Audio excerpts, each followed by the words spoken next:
Welcome to the exciting episode where I battle cold weather to make my first ever mould and an expensive mistake with the resin. So on this sunny January morning, there's a thick frost on the cars, but I'm going to try and make some progress. So the bit of the bumper that goes in that gap there is the first piece I'm going to make because it's small, and if I cock it up it doesn't matter so much. Right, back in the garage in January, it's freezing, which is why you can hear the heater. This is a bit of the car I'm going to make. It sits like that, bonnet comes down here, sits on top of the bumper. I'm going to make a mould to the top half of this. So far this has been sanded down to, I don't know, about 240. I want to take it down to a point where it's kind of polished enough to take a mould off.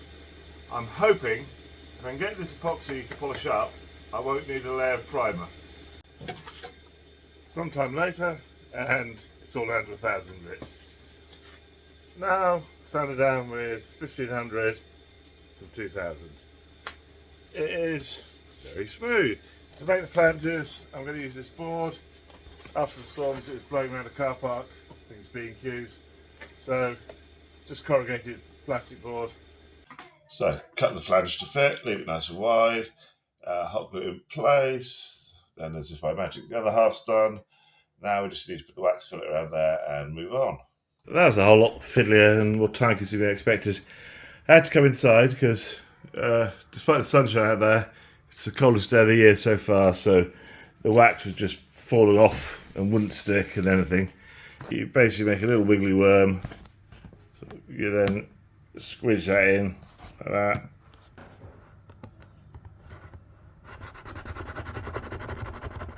I'm now putting mould release onto it. I'm using CR1 Ease Leaf. As you can probably tell, I'm back indoors because it's still freezing out there. So I just wiped it over with the first coat, leaving it 15 minutes, and I'll do half a dozen more. I've put the release agent on that. Really time consuming and boring because you put 6 layers on, but when I put the gel coat on, I'm worried it still won't release from this surface. Should do, but I'm going to do a test strip first. Gel coat's quite thick and gloopy, so spread it around the spreader. Could use a brush or a sprayer, but hey, it's only a small patch. Whack it in the sun to dry, leave it off overnight, and lo and behold, we can peel it off. Big reveal, yes, it peels off with a tape. Result, happy with that. Good morning. It's about 10 o'clock on a Saturday morning. I've had the heater blowing hot air in, that thing glowing hot, and we're almost up to, well, actually 12 degrees. It's almost the 18 to 25 working temperature. But anyway, today, going to coat that with gel coat. Okay, that section was filmed with the camera turned off. Mixed up 100 grams of gel coat, 4% McP, painted it on here. Nice and thick, really gloopy, putting it on. You're still getting bits where it doesn't quite like sticking into the corners, so it's going to need a second coat. Okay, exciting times. We have that, 2 coats of gel coat on it, dried, tacky but leaves fingerprints. 100 grams CSM, 2 sheets of this, coupling coat.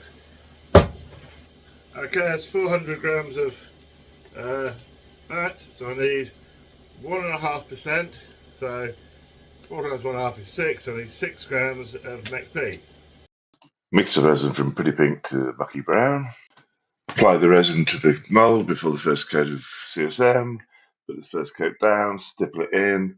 As the resin dissolves the glues in the CSM, it conforms much better, so you can push it into those corners. Make sure there's no air voids.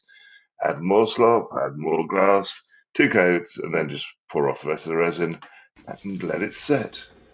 So here it is after I've sanded it and given it a quick wipe over to get rid of the dust. I've tried to scratch up this as much as I can so there's some mechanical grip, especially around the corners and edges. It doesn't look too bad.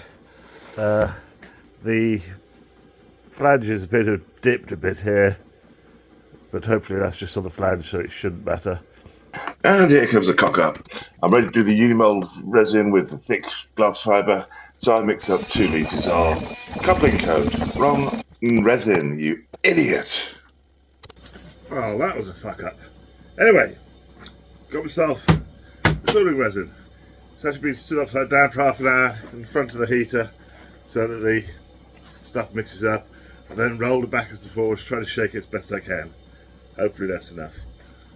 Mix it all up and then start applying it. This 450-gram chop stand really soaks up the stuff. There's put loads of resin on. Roll it in instead of just brushing it in. It's thick. Make sure it goes into all the corners. The resin is good at dissolving the chop stand match glue, so it conforms around the corners and you can prod it in. Normally you wouldn't apply 4 layers in one go, but this is Unibond Super System, which needs the exothermic reaction caused by the resin in the 4 layers to cook. You still need to stick it in or leave it for 24 hours. I stick it in the sauna to make sure it bonds, but we'll see how it looks when it comes out. So, Sunday morning, the mould is solid. So this is the grand reveal. Yay! Let's cut to some point in this advert. No, funny enough, this channel's still not monetized. Anyway, this should just simply pop free from the mould. As it's bound to pop free so simply, I might as well cut the mould to shape a bit, at least trim the crap off the edges, and then pop it out. Actually, I'd better take the wax out and then pop it out. Yeah, popping out the mould is not quite as simple as it sounds. I'm using these wedges to try and lever up the sides. What's happening is the foam in there is just folding and a big bit chipped out. So removing things from mould might not be as non-destructive as I hoped. The good news is the actual mould itself doesn't look too bad. Sometime later, and I've given up on non-destructive because, well, I've got 2 basic problems. One, the foam is just too soft, so when I try to prise it out, the foam breaks up. And 2, it's just a complete cunt. Right, that's the buck out the mould. So a couple of things I've learnt. 1, don't use Ripley plastic to make the flanges. 2, the process of getting that out may be less non-destructive than you hoped. And 3, the whole thing's a cunt. Anyway, got to clean that up, polish that up, raise to a high sheen, and then we can just pop the other pieces out of it. I thought I'd pause halfway through the sanding process or clean up process because it's tedious. Anyway, first of all, rubbed it down with some fine, well, it's going to be fine grit wire wool, but I've only got medium. So that was really good at getting rid of the wax. You can see all the stuff in there. Got it down, scrubbed it up okay. Then this side I've gone over mostly with 800 grit, so a little bit more there. Corners, it's so much easier to sand these when they're outside corners, so really clean those up before you make a mould. Definitely do not use Ripley bloody stuff you find in a car park. And here's the mould cleaned down to 800 grit. Looks okay for a distance, but when you look closer, scratches where I used a chisel to try to remove stuff. Don't do that. There's also awkward bits in the corner which are right sods to get at, and there's a funny kind of seam and knobble around the edges which I probably need to sand down. But it's been ages to put a video out. We had a suicide in the family which kind of slowed things down. Guys, mental health matters. Please talk to someone. Don't just kill yourself. It really fucks things up.